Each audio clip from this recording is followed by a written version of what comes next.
오늘 우리들에게 주시는 하나님의 말씀은 다니엘서 4장 24절에서 27절까지 말씀입니다.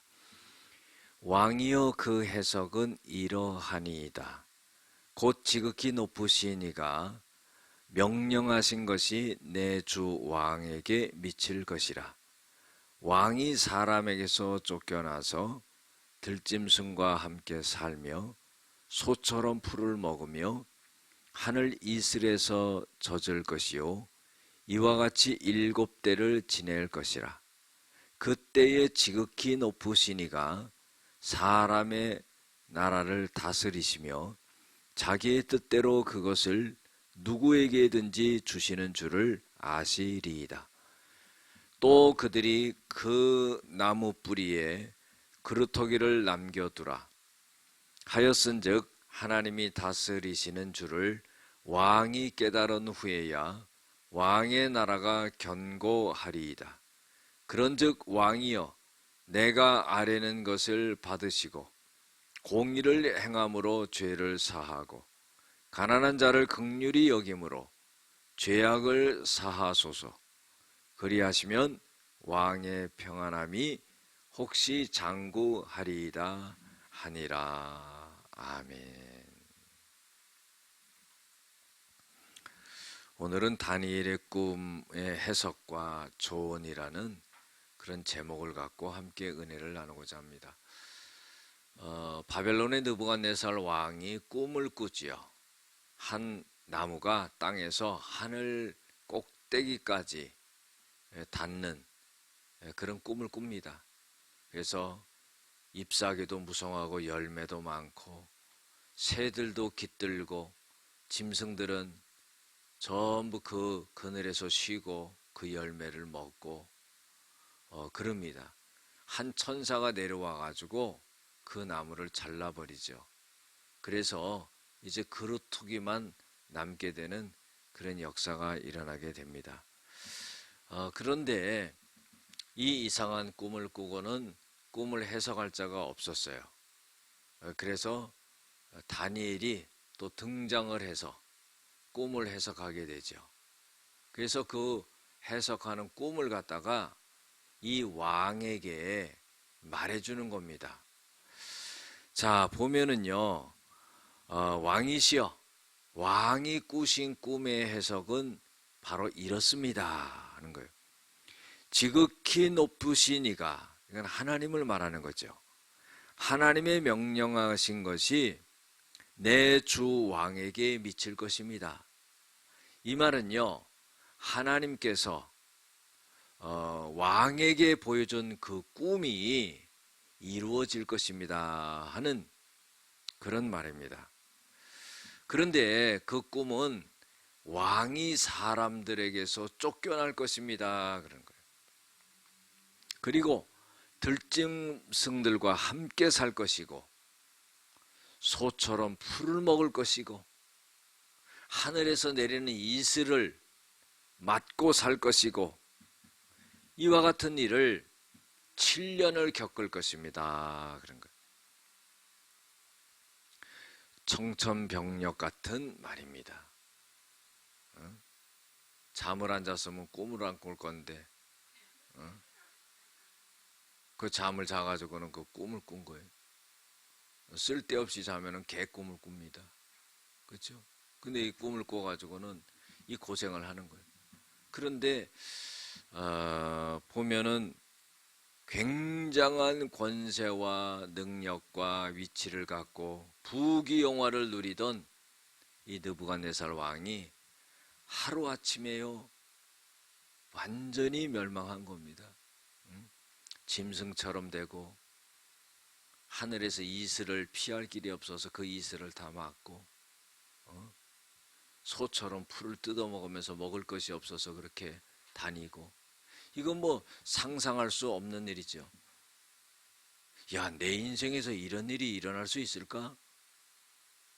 바벨론의 왕이었던 그 대단한 느부갓네살 왕인 나에게 이런 일이 일어날 수 있을까?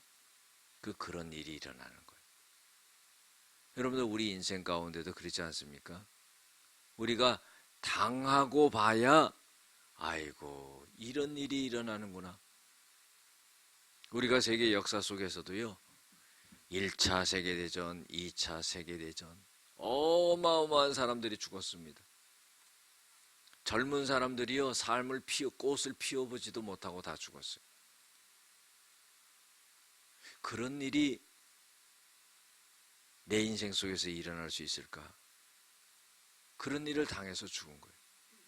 여러분, 우리는 그렇지 않습니까? 아니, 이 코로나라는 이것이 우리 인생 속에서 일어날 수 있는 일인가? 일어난 거예요. 목회자들은요, 교회 부흥시키고 영혼 구원하고 이런 일에 꿈을 꾸는데, 이거 뭐 교회도 못 오게 하는 이런 시대가 됐으니, 이거 내가 목회하는 이 시대에 이런 일이 일어날 수 있었나? 이런 일이 일어난 겁니다. 그래서 아주 비참한 생활을 7년 동안 하게 되죠. 그래서 하나님이, 지극히 높으신 하나님이 사람의 나라를 다스리시며 하나님의 뜻대로 그것을 누구에게든지 주는 줄을 내가 알았노라 하면서 느부갓네살 왕이 깨닫는 거예요. 자기가 나라를 다 다스리는 줄 알았어요. 자기 지혜와 능력으로 다 하는 줄 알았어요.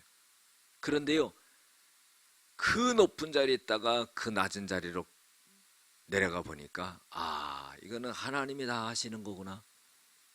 하나님이 이 나라를 다 다스리시는 거구나. 하나님의 뜻대로 이 나라를 누구에게 주든지 하나님의 뜻대로 주시는 것이구나. 그래서 하나님이 다스리는 줄을 왕이 깨달은 후에야 왕의 나라가 견고하게 될 것입니다. 그런 거.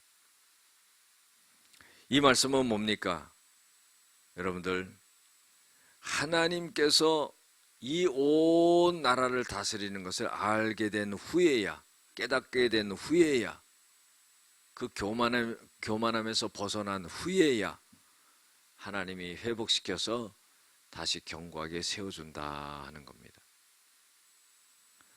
여러분들, 시편 49편 20절에도요, 사람이 존귀에 처하나 깨닫지 못하면 멸망하는 짐승과 같다 그랬어요. 깨달음이라는 거 참 중요합니다. 하나님의 말씀은요, 언제 어느 때든지 들려져요. 그런데요, 그 말씀을 듣고, 우리가 세상 말에도 뭐라고 그래요? 한 귀로 듣고 한 귀로 흘려버린다 그러죠. 평생을 그러는 거예요.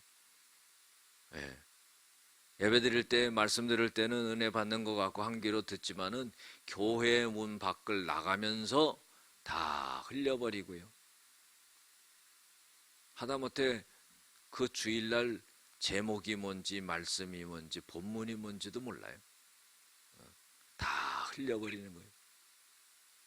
그러니까 이거 얼마나 안타까워요.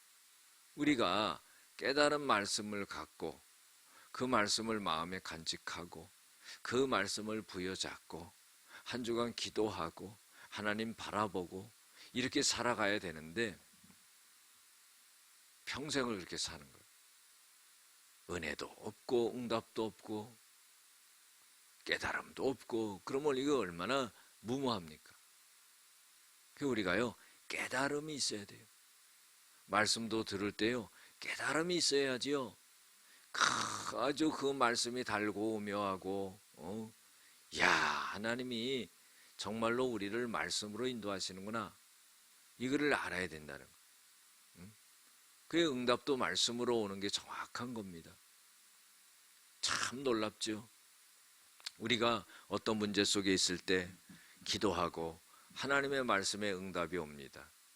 그러면 사람이기 때문에, 야, 이거 뭐 우연히 들려진 말씀 아닌가? 이렇게 생각할 수가 있어요. 그러면 하나님이요, 그 똑같은 말씀을 또 줘요. 아침에 주시고 점심에 주시고 저녁에 주시고, 하나님이 3번 주셔. 그거 얼마나 놀라워요. 깜짝 놀라죠. 깨달음이 있어야 된다는 거. 7년 동안 그 고생을 하고 짐승처럼 살다가 이 느부갓네살 왕이 깨달은 거예요. 여러분들, 우리는요 잘 될 때 깨달아야 돼. 그래서 뭐예요? 잘 될 때 모든 것을 깨닫고 잘해야 되는 거예요. 하나님이 복을 주셨을 때 잘해야 되는 거예요. 하나님이 복을 주시고 은혜를 주셨을 때요, 교만하고 내가 잘나서 또 이런 일이 계속 죽을 때까지 있을 거라고 생각하면 그 잘못된 거. 우리가 사업하는 사람도 그래요. 몇 년 내에 딱 돈 벌고 마는 거예요. 그거 뭐 평생 그렇게 벌 것 같죠? 그렇지 않아요. 기회가 그렇게 오는 게 아닙니다. 그 우리 인생의 시간도 마찬가지. 내가 지금 하나님의 은혜에 내 인생 가운데 하나님의 은혜의 때에 내가 여기 딱 들어와 있다. 요 생각하라면 요 때 잘해야 되는 거예요. 요 시간 지나갑니다. 그래서 27절에 보면 그런즉 왕이여 내가 아뢰는 것을 받으시고 공의를 행함으로 죄를 사하고 가난한 자를 긍휼히 여김으로 죄악을 사하소서. 그리하면 왕의 평안함이 혹시 장구하리이다. 다니엘이 왕에게 그렇게 말하는 거죠. 왕이시여 공의를 행하시옵소서. 왕이시여 긍휼을 베푸시옵소서. 왕이 높은 자리에 있을 때 공의를 행하지 않지 않았습니까? 긍휼히 여기는 마음을 갖지 못했지 않았습니까? 이제는 그 마음을 가지세요. 하는 거예요. 오늘 말씀 속에서 우리들에게 깨닫고 있는 것은 뭐냐면은, 첫 번째로 하나님의 사람은 하나님의 앞과 사람 앞에서 지혜롭게 처신해야 된다 그랬어요. 마태복음 10장 16절에도 뭐라고 그랬어요? 예수님께서 비둘기같이 순결하고 뱀같이 지혜로워라 그랬어요. 그러니까 순결함과 지혜로움을 같이 갖고 있어야 돼요. 아주 지혜로워야 됩니다. 그래서 이 다니엘이 바로 그랬던 사람이죠. 다니엘이요 하나님 앞에도 서 있었고 느부갓네살 왕 앞에도 서 있었어요. 그 꿈은요 별로 좋은 꿈이 아니었어요. 그러니까요 왕한테 잘못 말했다가는 이거 목숨이 달아날 수도 있어요. 그러나 하나님이 알려주신 그 꿈의 해석을 엉뚱하게 또 해석해서는 안 돼요. 그러니까 하나님 앞에서도 사람 앞에서도 꼭 잘해야 되는 거죠. 그렇죠? 그 마치 또 이런 경우도 있죠. 며느리가 시어머니와 아들 사이에서 또 잘해야 되는, 그거 힘들어요. 외줄타기 같이. 뭐 그런 겁니다. 자, 두 번째로 교훈을 주고 있는 것은 땅의 권세를 주신 하나님을 잊으면은 그 권세를 잃어버리게 됩니다. 어마어마한 권세를 줬어요. 왕의 위치를 줬습니다. 근데 느부갓네살은 그걸 알지 못했다는 거예요. 여러분들, 모든 은혜가 하늘로부터 하나님으로부터 온다 하는 것을 우리가 알아야 돼요. 그래서 좋은 일이 있을 때 이것이 정말 뭐 고생하더니 우연히 잘 됐네 이게 아니라 이게 하나님으로부터 온 것이구나. 그 감사한 마음을 가져요. 세 번째로요. 그루터기를 남겨두신 것은 회복의 기회가 있음을 알려주시는 것이다. 그런 거예요. 천사가 내려와가지고 나무를 잘라버리는데 어마어마하게 한 꼭대기까지 닿았던 그 나무를 뿌리 바로 위에 밑둥까지 딱 잘라버렸다면요. 그거는요. 기회가 없는 거예요.